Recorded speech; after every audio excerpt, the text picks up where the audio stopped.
Right, good morning, everybody. Welcome to this morning's webinar. I'm really grateful that this morning we've got Stacey Lidgate from Siziam, who's one of their business directors. And we've also joined by Lucy Daly. She's a security consultant from C3I Solutions based here in sunny Dorset. So you're really welcome to the webinar this morning. I kind of take it that most of you are already members of the SWCRC, but if not, please feel free to join us via our website after this particular webinar. So really, I suppose, without further ado, perhaps Stacey and Lucy, just have a quick introduction of your respective businesses, please, and then we can crack into this morning's webinar. Cyber incidents, what you really need to know, and I'm really looking forward to this one. So, Stacey, if I can ask you just to briefly introduce yourself. Yeah, no worries at all. Thanks for having me, Ross. My name's Stacey Lidgate, as Ross said, a director of cyber company Siziam. And we focus on three main things: managed cyber security solutions, where businesses will outsource their cyber security to us for continual monitoring and detection of threats and attacks. Also, cyber security consultancy, so baselining your cyber resilience and maturity, designing a plan with you to get better and keeping to that plan. And then the final thing is international capacity building. So we work a lot with the government, HMG, and the Foreign Office in particular to teach and develop cybersecurity internationally with our partners and allies. Thanks, Stacey. That's great. And Lucy, if you could just briefly introduce yourself and C3IA, please.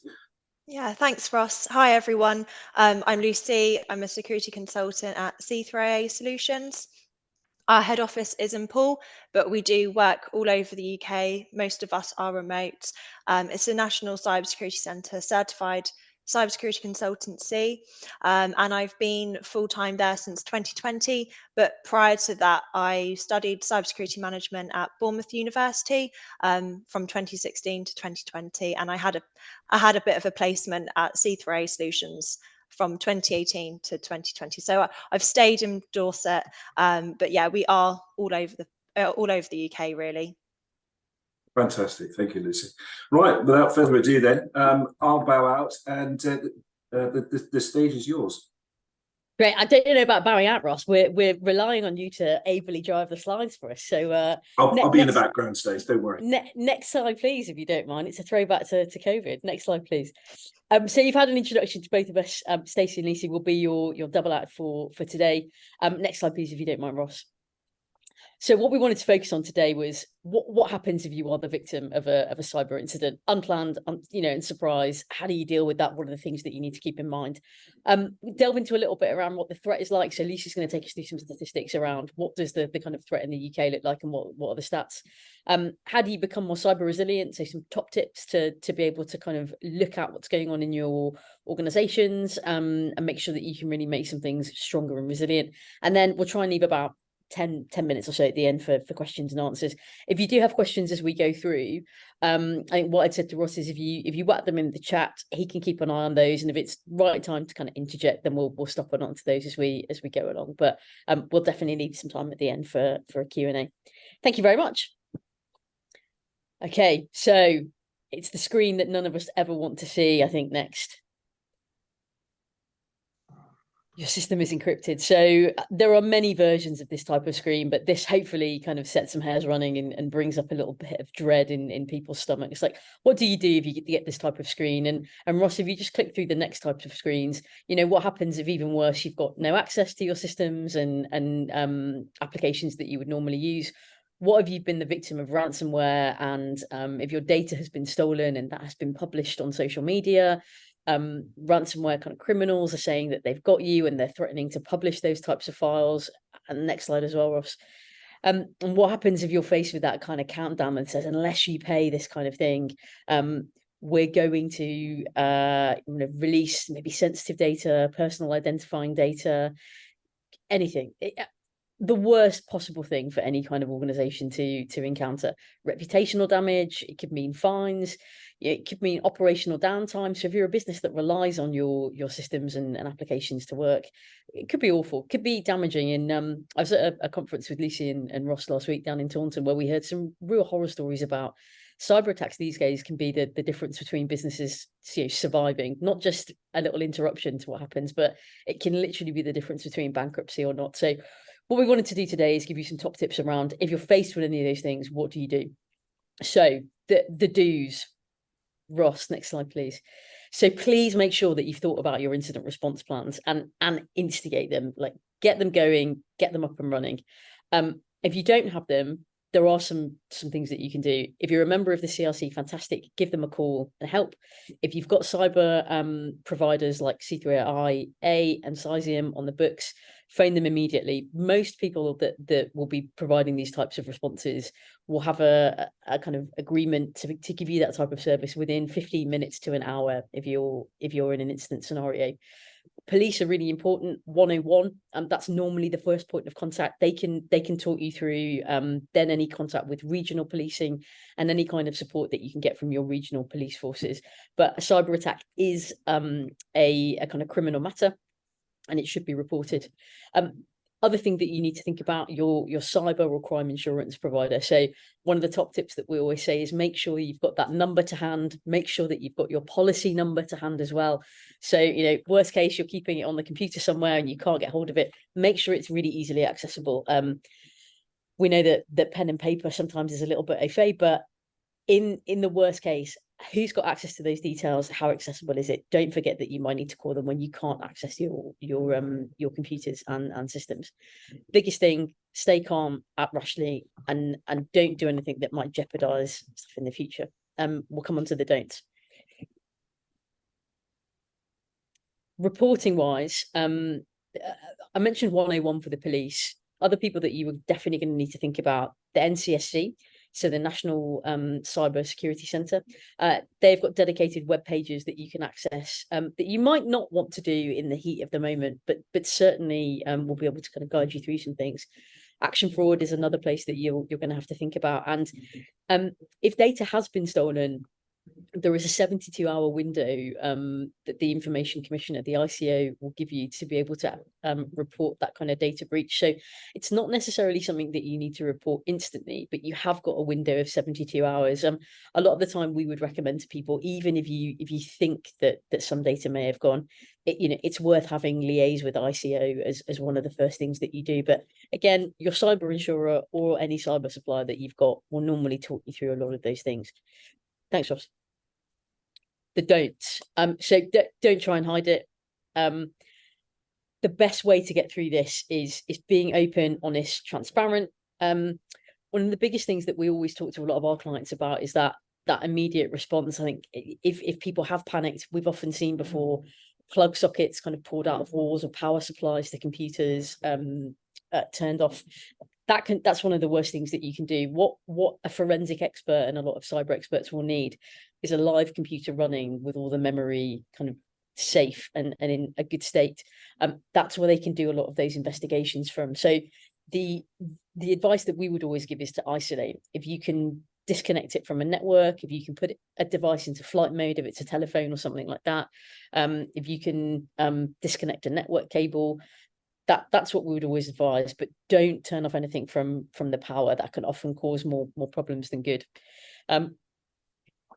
As soon as an incident happens, we often see people like, oh, was it somebody that clicked on something? Was it someone that did something? In the moment, that's not going to be the most important thing. Mistakes happen, and this is why we often talk about good cyber hygiene. There's lots of ways that an attack could have got in. Trying to find out in the first few hours kind of what's happened. Let's not try and blame anybody. What we want to do is concentrate on getting your organization back up and running as soon as possible. And then the final one is paying ransoms. Definitely something we would never condone, purely because you don't ever really know where that money is going to go, especially if it's in Bitcoin or cryptocurrency. A lot of the time, that is funding serious organized crime. It could be funding terrorism, human trafficking, all of the horrific things that we see all over the news. And a lot of the time that is against kind of bribery and corruption acts, not particularly ethical. So certainly our policy is never to pay. And fundamentally, always check with your cyber insurer and see what their position is. They will have people in place to say, maybe we could negotiate with these criminals, but if you're if you're wanting to pay, the likelihood is that you are going to go on a list of people that have been known to pay, and the risk that you're taking is that you will be hit by another attack in a very, very short amount of time afterwards. So yeah, please never pay any ransoms without seeking proper advice from insurance providers, and thinking about the impacts to your reputation, and that kind of ethical stance, and what it might mean to your business. Thanks, Rosh. So, Lucy, do you want to talk us through kind of why is it so important, and why are we starting to see a lot of kind of incidents happen? Yeah, thanks, Stace. No worries. So if we go on to the next slide, please, Ross. Yeah, so every year, about April time, the Cybersecurity Breaches Survey comes out, and I think it's a great report.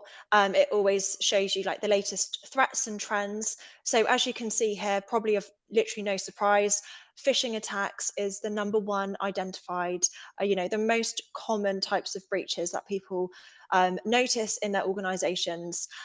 Individually as well, at home, we're always getting those phishing attacks on our inbox, and we can't get away from them. They are the cheapest types of attacks, and they are the easiest ones to conduct. You don't have to do anything technical. You just need to create a very convincing email and send it off, and hope that you get the right person at the right time. Ransomware at the bottom, we see it in the news all the time, so might be a bit surprising why it's only there, but phishing attacks, they are so easy to conduct, and they can send millions out at a time. So that's why we need to really protect ourselves against them, and they obviously attack human error. So if we go on to the next slide, please. We can see the increase from last year to this year, and that's only going to keep rising. So I think the next slide, please, Ross. So I'm showing a kind of a business email compromise from 2021, but it's still relevant today because these types of attacks are having risen year on year by 72%. So although this specific Microsoft 365 phishing scam was from 2021, it's still being used today, and that's really important. So this specific type of attack, it relies on the target opening up what seems to be a spreadsheet on a price revision. It's actually an HTML file in disguise. When they click on that link, they're taken to a malicious website, and a pop-up appears. They're obviously being shown to, or you've been logged out of your 365 account. Please type in your credentials again. Obviously, it's fake, and they type their credentials in, and the cyber criminal running that scam is collecting all of that data. And this type of scam is still happening. 77% of business email compromise attacks bypass the built-in protection layers that all email providers have in place. And I think it's really important to keep that in mind.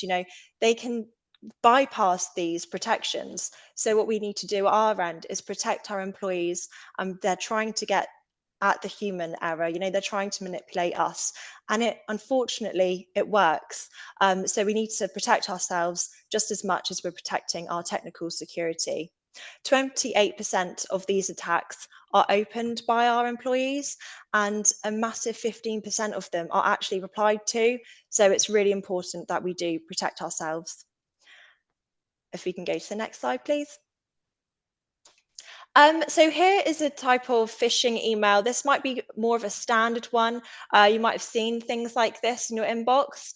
And the best thing you can do to protect yourself is just hovering your mouse over the link. It's best to it's best to use your inbox on your laptop. It's really quite hard to detect these features through your phone email. As you can see, they've obviously spoofed. So they've faked a paypal.com domain. That isn't actually theirs. As you can see next to that, it says from outlook.com, and you'll be able to see that if you hover your mouse over. And just by doing that really does protect you from opening up a phishing scam link embedded within an email.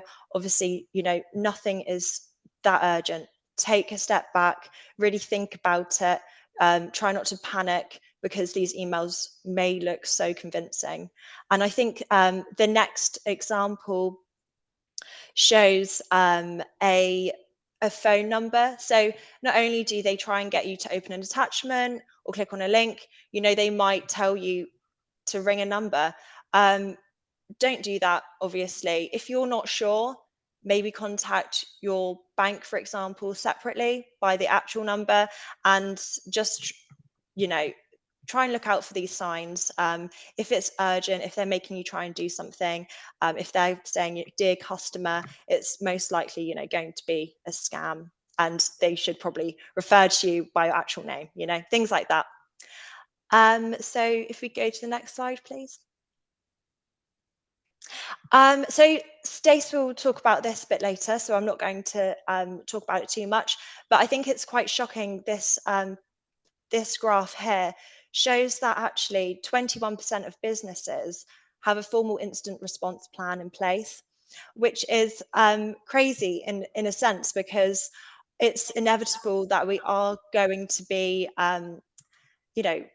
potentially a victim of a cyber attack. They're just getting more and more sophisticated, and there's so many of them. I kind of tell myself, if I wake up in the middle of the night, I will never ever look at my emails, because even though we know what things to look out for, I don't want to be, half asleep, panicked, worried, stressed when I click when I click open a scamming email. So it's best to have those certain things in place before we get scammed. We know what to do, and I'll let Stacey talk about that a bit later on. And the next slide, please. So everyone is vulnerable. It doesn't matter who you are in the organization, what your job title is, what you do. You need to make sure that cybersecurity and the basic cybersecurity measures that we're going to talk about in a second, you're using that all the time. And the cyber criminals, they want to just attack the company. They don't care who they go to get that information. They will try and try and get that data. So if we go on to the next slide, please, and we'll talk about one of the most important ones here, backing up your data. It's really important to make backing up your data part of your everyday business. So keeping them separate from your computer, having at least 2 separate backups. So one on the cloud, one physical, because if a cyber criminal gets to your computer and they install ransomware, that ransomware can spread onto your backups. So it's really important to have physical and cloud separated backups. We need to also make sure that we protect the integrity and availability of those backups. So that's why it's important that we restrict access to data backups. So only admins, for example, can back up their data. And the next slide, please. Maybe quite an obvious one, for most people, having antivirus software installed is a really great way of protecting against malware. Firewalls on Macs, for example, they have a firewall feature on them. All you need to do is switch that on, and you're already protecting yourself a bit more, adding an extra layer of protection by just turning on. If it comes with those features, enable them. They're there to be used. Never download an app from any random website. Always make sure you go on the Apple App Store or Google Play Store. Make sure that only admins can install software. You don't want anyone in your organization to just be able to install any kind of software onto your computers. Make sure that these are up to date. If you're able to, make sure that they are automatically updating apps, software, operating systems. Make sure it's all updated, because these include security updates. It's not just the newest features. When the product can no longer support security updates, this means it's end of life, and you should really consider replacing it, because you don't want something vulnerable and connected to the internet. You don't want the cyber criminals to be able to exploit those vulnerabilities. So they do still need to be updating the latest software and security updates. Also, to control how USB drives are used, so blocking access to physical ports, making sure antivirus tools can scan these. You don't want anyone to pick up a random USB stick on the side of the road, stick it in the work laptop, and then run a malware. So we want to prevent that from happening. Keeping your smartphones and tablets safe. Everything I'm speaking about now, we don't need to just do at work. We need to do it at home as well. If you have families and children, if they have tablets, it's really important that they are, secure when using the internet. So it's really important to have a PIN or a biometric, like a Face ID, when you open your iPhone or your smartphone. It comes with a Find My iPhone app. There's also Android versions available. You can track these devices if you've lost them. You can lock them, you can wipe them remotely, and you can retrieve a backup. So that's really important to be able to do that. Obviously, we've spoken about keeping the apps up to date. If it's end of life, if it no longer receives updates, then definitely, replace it. If you have loads of apps on your phone and you don't use half of them, get rid of them. If you don't need them, you don't want them to be a a potential attack surface for cyber criminals. And also try not to use public Wi-Fi hotspots. You don't know how secure they are. If you go to a hotel lobby and it says, free hotel Wi-Fi and there's no password, you have no idea who's running that Wi-Fi. It could be someone in the hotel lobby waiting for you to click on their Wi-Fi and type in your bank details, and then they've got all of your information. It's best to use your mobile network, enable a VPN, a virtual private network if you can, and you can always hotspot off your phone. So that's always better to do. Passwords. We're all sick of passwords, but they aren't going away, so we still have to use them. But the best thing to do is to have an extra layer of protection. So having something such as two-step verification, where we can download an authentication app onto our phone. So once we've typed in our password, the app will pop up saying, type this PIN in as well. So we have a password and a PIN. And that really prevents the cyber criminal from bypassing and getting into our accounts if we have that extra layer of protection.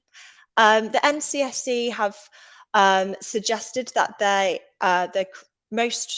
strongest type of password is just 3 random words, and make sure that someone who knows you well wouldn't be able to guess your password in 20 attempts. And of course, with those 3 random words, you can add numbers, characters at the end, uppercase, lowercase, and all of those basic standards that we know already.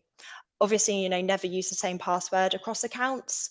You should really store those securely. So using a password manager, which encrypts, so it scrambles up your password and stores it securely. Also, you don't have to remember that password, so it will probably be more secure in the sense that you'll think of a crazy long password if you don't have to remember it. And you can physically lock them away as well, and changing default passwords, such as on your Wi-Fi.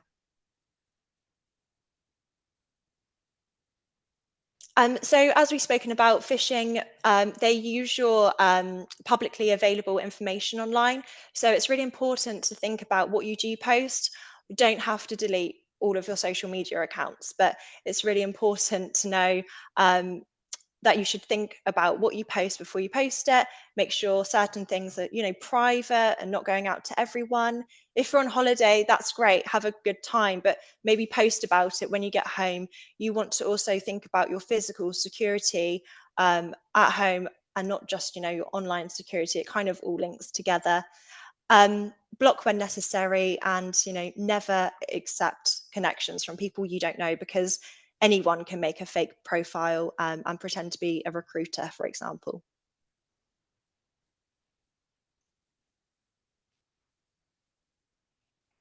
So we've kind of talked about phishing scams already, and the signs to look out for, and the fact that they do use your publicly available information online to make the messages more convincing. they try to trick you into revealing sensitive information, you know, clicking on a link, ringing that phone number, opening an infected attachment. They pretend to be someone you might know or your director of the company. They might fear you into doing something immediately, and you don't want to disappoint the director of the organization. So you need to, you know, take a step back and think, is it actually them? It's also important to understand your organization's policies and processes, because cyber criminals will try to exploit normal business communications and processes. So for example, you know, if you're getting an email from the director saying, please sign this DocuSign immediately, and you've never used DocuSign in your organization, then maybe, you know, don't rush to click on that link. And always tell people, as Stacey has mentioned, you know, the longer it's left, the worse it gets. Here's Lucy, some great tips there. So an incident response plan we talked about kind of earlier. If you do find yourself a victim of attack, instigating that incident response plan is going to be the thing that you need to do. And that incident response plan can be as simple or complicated as you need it to be for your business. But at its simplest level, an instruction of who, why, what, where, when. So if you find yourself in a cyber incident, who has the responsibilities to respond, who is going to lead getting everybody together, what actions need to be taken and in what steps, and what else do you need to think about? So lots of different phases of an incident. That diagram in the corner, preparing for it, that's exercising your response plan. But once you've gone into that incident response, there'll be several different phases to it. Investigating the incident, so trying to analyze like what the root cause is with professionals, eradicating and kind of recovering your systems, and then kind of looking through as that lessons learned. What happened? What could we have done differently? How might we have prevented it? And what steps do we need to take to strengthen our organization and make sure that it doesn't happen again? I think really, really important to point out, like in mine and Lucy and Ross's point, sorry, in our experience, a lot of the time it can be human error that creeps into kind of incident responses. People being really confused about the steps that they need to take, not being quite sure what needs to happen, never having experienced one before. So the more that you can practice that, even if it's asking the question, you know, 15 minutes in a meeting, are we really prepared for what might happen if we suddenly lost all of our systems? You know, and don't forget, an incident could be as something as simple as our Wi-Fi goes down and is unavailable for a week. What do we do? But it could be that phishing attack. It could be malware on your system. It could be that an incorrect invoice has been paid because someone has specifically targeted you, and money has been sent out of the organization. So lots of range of things, but take the time to actually ask that question in meetings and practice it at lots of different levels of the organization. Cheers, Ross. Next slide, please. Like I said, practice it. It does not have to be perfect, but that command, control, communication, and decision making is really, really important. Who's going to make decisions? Who is authorized to speak to the press? Who's authorized to speak to your cyber insurance kind of company? Who is it that's going to make the tough decisions around paying ransoms or not? Does everybody know what the policy might be? And again, my experience, I think we see a lot of plans that have statements, but they don't necessarily have, you know, thoughts around how things might work practically. You know, if our main email system works, we'll fall back to our backup system. Great. What happens if you need to authenticate to that backup system via a mobile phone that isn't working anymore because that's had to be turned off and isolated? Like, really think through that contingency of if some things were inaccessible and you couldn't reach your systems, applications, files, how are you going to continue on? How are you going to let your clients know? Do you have to let your clients know? Is there any kind of contractual agreement that you need to share details of a cyber attack that's live with any of your clients or customers? And do you need to do it in a particular time frame? So all of those types of things should be in your plan, so that people, even if they're a week, 2 weeks into your organization, they could pick that up and they could run that incident exercise. Keep it simple, but keep it very, very clear. Thanks, Ross. For me, a couple of top tips about how you get the most out of that incident exercise. Fundamentally, cyber is a whole organization problem. It's a whole organization risk. It's not just the risk of the technical department or your head of IT. It really is something that can cripple your organization. So make sure the senior leadership from across your different departments, if you've got HR, finance, marketing, all of them come together to really think about that problem. I spoke before around the how, not just the what. So really think through the how those contingencies are going to work. And if people have never come across it before, where's the advice that they could find those things? We often find that exercising in person is really the best way. So in extremis, obviously getting on systems like this, fine, but actually bringing teams together and exercising in person often is some really, really valuable conversation. I've put ensure system access is understood. We've come across a couple of instances where we were doing exercises with teams that were heavily reliant on their website. That's where their kind of e-business and online stores were. And when it came to thinking, well, who's got access to the website to maybe even think about putting holding messages up, people didn't know. So really think about, of all of the assets that you've got, all of those digital systems and assets that you've got, who is it that has got administrative access? If someone has authenticated something to a personal phone, not a mobile phone, if they weren't here, how would we get hold of those details? So really think through who's got access to things. Practice and embed those backup ways of working.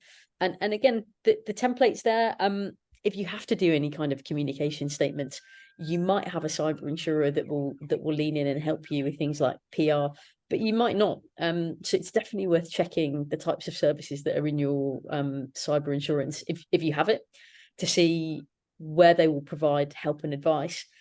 And if you haven't got the types of communications or PR services, that you've got some pre-prepared templates that might save time. We're experiencing an ongoing incident. This is what it means. When can you expect to be back up and running? That type of thing. There's some fantastic free tools. So the good news is this doesn't have to cost an arm and a leg. The National Cybersecurity Centre, NCSC, they have a tool called Exercise in a Box, which takes you through a great range of micro, small, kind of large exercises, everything from I've lost a mobile phone, a company laptop has been left on a train, all the way up to those kind of complicated phishing attacks that leave ransomware on your systems and leave them unable to work. And it takes you through step by step. What do you need to think about? What do you need to do? How can you capture those actions? So if you haven't done it with your teams, it's definitely worth doing. And again, senior managers, if you're there, don't leave it to just your IT department to run. In an incident, your technical department will be run off their socks. They're the people that will be liaising with external kind of parties. It's overall business problem and risk. Like, make sure that you're leading that from kind of senior leadership downwards. Worst case, you can always get a third party to facilitate that. So people like Lucy and I will come in and help and either design something for you specifically, or we'll use Exercise in a Box to facilitate those kinds of discussions for you. Cheers, Ross. Thank you.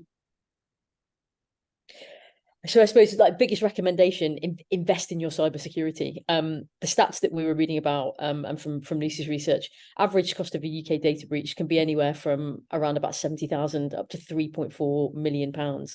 The cost of cyber support or even doing things from an individual point of view, NCSC tools are free, loads of guidance on there. But an incident exercise, if you were going to get somebody in to help you, can be from as little as £500 a day. So really think about if you are trying to build your cybersecurity resilience, reach out to the cyber resilience centres. Obviously, I'm hoping all of you on the call are members anyway, but Ross and Mark over at the CRC have got some fantastic resources. They work with companies like us all the time. We can hop on calls with you, give you a little bit of advice for free. It shouldn't cost the earth to get that initial bit of advice to you to make sure that you're protected. So really try and prioritize that cybersecurity resilience and make a plan to continually increase it. The attacks will only get more sophisticated and prevalent. So it's not a matter of if you'll be attacked these days, it's when. Don't be the least resilient organization, or you will be the person that gets attacked. Thanks, Ross.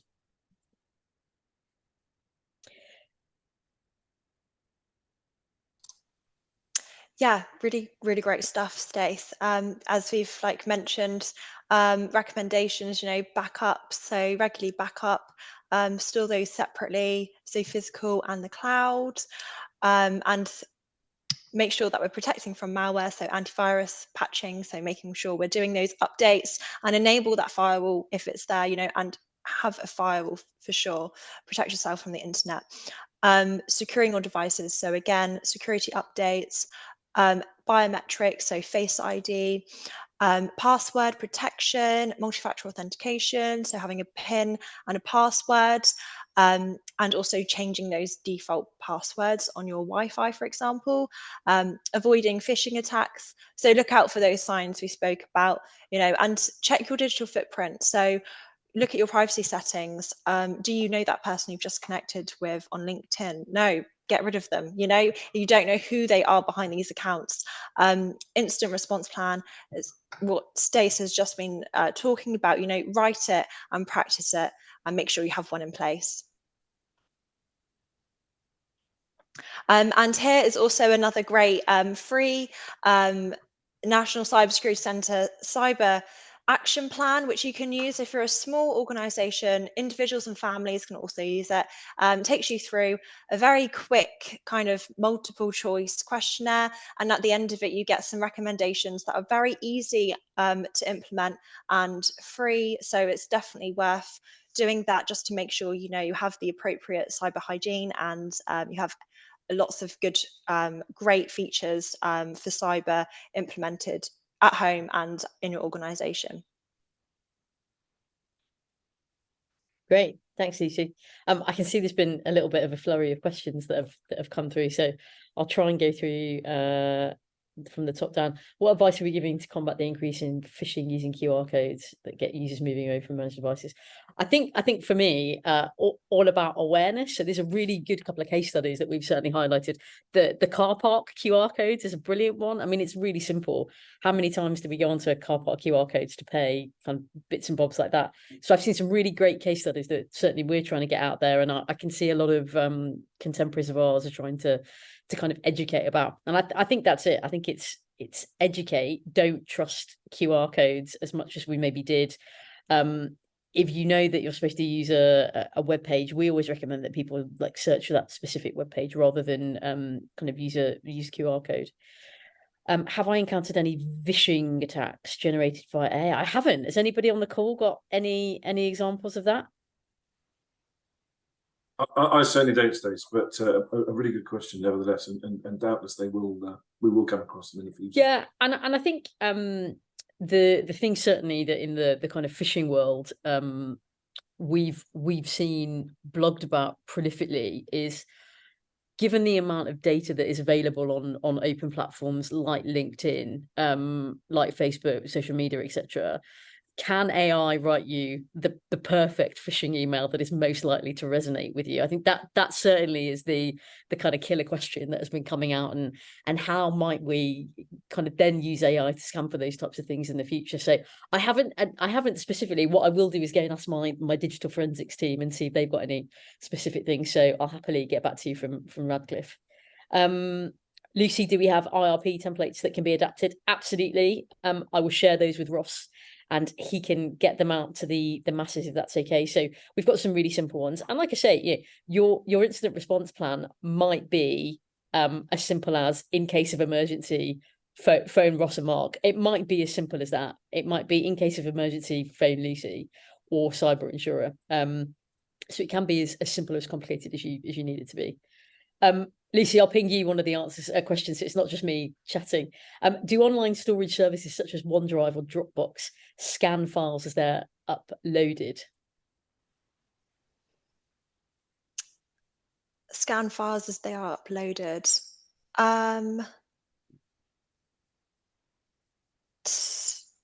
I'm assuming you mean, do they scan them for malware? For malware, which I'm pretty sure that they do. I think there's still we still see a risk from that. So I think our advice for anything like that would be, if you're needing to transfer large documents, it would be about sharing through functions that you would normally use. So for example, Ross and Lucy and I have been working on this presentation together. We've hosted it in a way where Ross can grant me access to this particular file using Microsoft, using authenticator apps. So you can definitely share with somebody, even from a kind of email point of view. When I go to access that particular file, I need to type in my my email address, and then I get a code that's sent to me. So there are definitely ways that you can share particular files in a bit more of a secure way. But I'm pretty sure that they do. But is it a fail-safe? Probably not. Any advice for startups? So no BC team.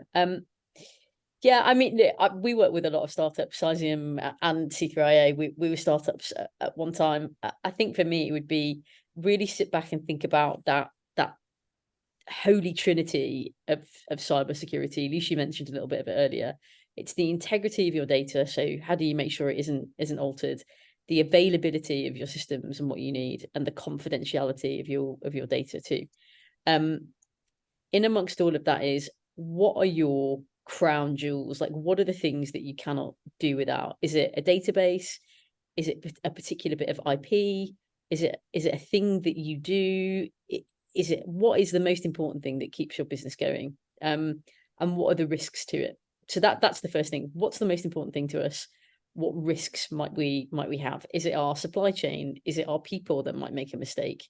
Is it the provision of the system? Are we massively reliant on like cloud suppliers for something like that? So take the time to think through that. And again, just work through from a really, really simple point of view. If we hadn't got access to those, or they were altered, or something was stolen, how catastrophic would it be, and how would we try and work through getting back up? So I'd say, start small and really think about those kind of crown jewels for your organization. Think about the threats that are there, and again, like, reach out to the free resources, reach out to CRC, reach out to teams like us. Like, I'm happy to hop on a call with anybody and talk you through how you can get started and do a little bit of threat modeling. But all of those cyber hygiene bits that we've talked about on the conversation, those are the basics. And if you get the basics right, constantly update things, constantly think about good passwords. That's going to stand you in really good stead. I'd like to just add, if I can, for that one, also really recommend the Cyber Essentials scheme for smaller organizations, or kind of any size organization, really. I think it kind of goes through a good baseline of cyber measures. A lot of them are covered today. That is actually included in the Cyber Essentials. It's a questionnaire which checks that you're doing, having those things in place. And I think that's quite a good starting point. And then you can move on to Cyber Essentials Plus, which includes vulnerability scans, as well as you proving that you have those types of measures in place as well. Yeah, absolutely. Last one. Do you foresee a time in the future? Sorry, there's another one that's coming. So I thought that was the penultimate one. Do you foresee a time in the future when businesses are not vulnerable to a potential catastrophe by the click of a button? When will we start winning the fight against cyber criminals? Oh, great question. I don't think there will be. I think technology and sophisticated attacks, starting with those hostile state actors, are constantly developing. And even the constant development of AI. Every time we get a little bit closer, something else will be developed, and something else will be developed. It's a constantly evolving threat. So, is there a time when we're not going to be vulnerable? No, I think it's going to be even worse. We've seen over the past kind of 10 years how ransomware has evolved from being quite specific groups that will do something and develop kind of software, to now an entire business model where you've got specialists that will concentrate on getting access to organizations, specialists that will provide ransomware, brokers in the middle. Like, as much as the technology is evolving, all of the models around this is evolving as well. And what we see, starting with sophisticated hostile state actors, dribs down to criminals, and will get out into the masses. So yeah, I don't see a time when we will start to win, but I think at a national level and an international level, what we have got is more cooperation than we've ever seen before. We've started to see people kind of legislate against what is kind of good, internet rules of engagement. So for every time the criminals have got a win. I think law enforcement and kind of cyber professionals have a win as well. But it has to be the kind of both sides. Thanks, Stacey. I'm afraid we're going to have to leave it there. No, we've got one more question. Well, very, very quickly, because people are starting to fall out now. So I want to catch everybody before they go. So very, very briefly, is there a secure email provider to send documents to clients? Yeah, I mean, Lee said egress. I think there's another couple, like Mimecast or Proton Mail might be another like really good one. But yeah, egress is up there. Jay, that was brilliant, absolutely brilliant. We had a really, really good attendance. So thank you everybody for attending this morning, and thank you particularly to Lucy and Stacey. Fascinating stuff. And thank you for the office of support to all the people who have attended this morning. And I just reiterate that, if you need anything, get hold of us, get hold of Lucy at C3IA, get hold of Stacey at Sizian, and we can help you out. And as I say, I know pretty much all of you are already members, but just consider making sure that your supply chain know about our existence, and we can help them to maintain their security. Anyway, that being it, thank you very much for attending. Really, really enjoyed it, and see you all very soon. Great. Thanks, guys. Thanks, Ross. Cheers, EC. Thanks. Bye.